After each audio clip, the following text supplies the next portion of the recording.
In a room this size, we have a lot of different opinions on a lot of different things. We can disagree on a myriad of things. That's okay. But if you get Jesus Christ wrong, you've gotten it all wrong.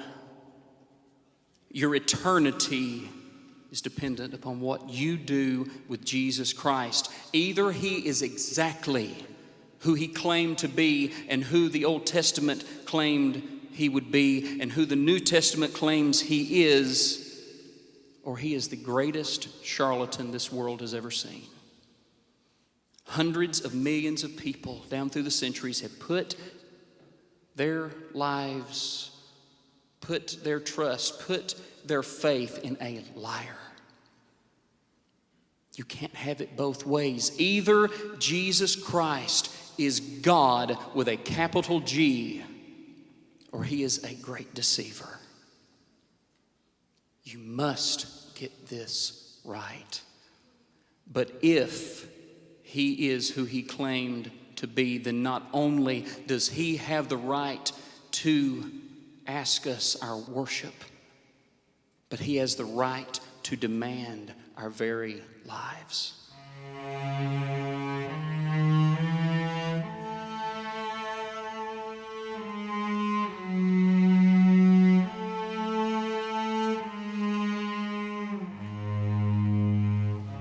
In the beginning was the Word, and the Word was with God, and the Word was God. By him all things were created, things in heaven and things in earth, visible and invisible. All things were created by him and for him. And the Word became flesh and dwelt among us. He came into his own, but his own people did not receive him. But to all who did receive him, who believed on his name, he gave the right to become children of God. And God was pleased to have all his fullness to dwell in him, and through him to reconcile unto himself all things, by making peace through his blood shed on the cross. He bore in his body our sin on the tree so that we might die to sin and live for righteousness. By his wounds you have been healed, and through his fullness we have all received grace upon grace. He is the image of the invisible God. He is the head of the body, the church. He is the beginning and the firstborn from among the dead, and he has made us to be kings and priests to serve his God and Father. He is the living one. He was dead, but behold, he is alive forevermore, and he holds the keys of death and Hades. He is the Alpha and the Omega, who was and who is to come. Look, he is coming with the clouds, and every eye shall see him. And at the name of Jesus, every knee shall bow, and every tongue confess that Jesus Christ is Lord, to the glory of God the Father. In Genesis, he's the breath of life. In Exodus, the Passover lamb. In Leviticus, he's our high priest. In Numbers, the fire by night. Deuteronomy, he's Moses' voice. In Joshua, he is salvation's choice. Judges, lawgiver, Ruth, the kinsman redeemer. 1st and 2nd Samuel, our trusted prophet. In Kings and Chronicles, he's sovereign. Ezra, the true and faithful scribe. Nehemiah, he's the rebuilder of broken walls and lives. In Esther, he is Mordecai's courage. In Job, the timeless redeemer. In Psalms, he is our morning song. In Proverbs, wisdom's cry. Ecclesiastes, the time and season. In the Song of Solomon, he is the lover's dream. He is.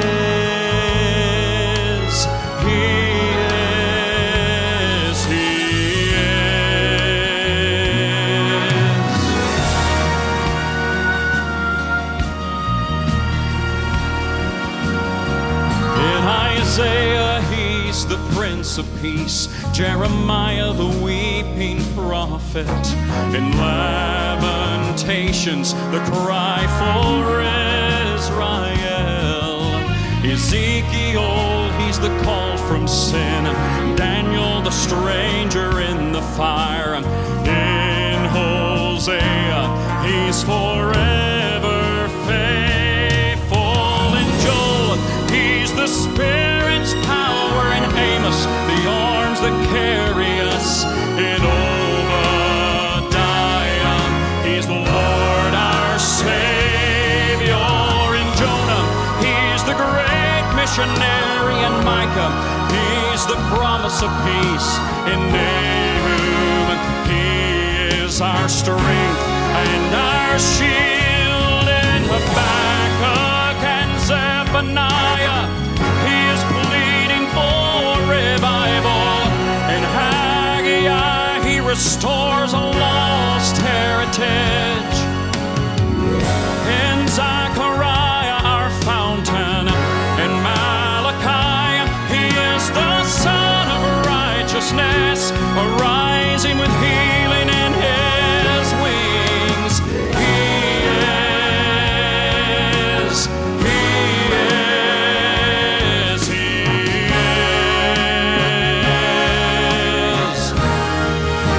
In Matthew, Mark, Luke, and John, he is God, man, Messiah. In the book of Acts, he is far from heaven.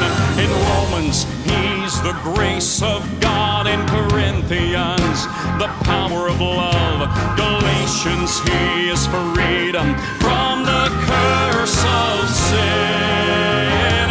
Ephesians, our glorious treasure. Philippians, the servant's heart. In Colossians, he is the Godhead Trinity. Thessalonians, our coming King. In Timothy, Titus, Philemon, he's our mediator and our faithful pastor. In Hebrews, the everlasting covenant.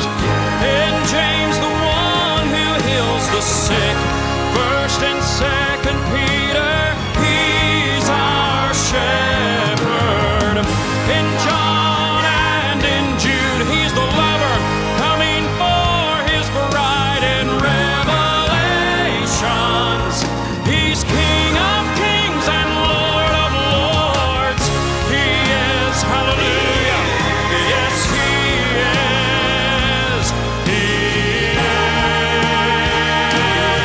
is the Prince of Peace, the Son of Man, the Lamb of God, the great I am. He is the Alpha and Omega, our God and our Savior. He is Jesus Christ, the Lord. And when time is no more, he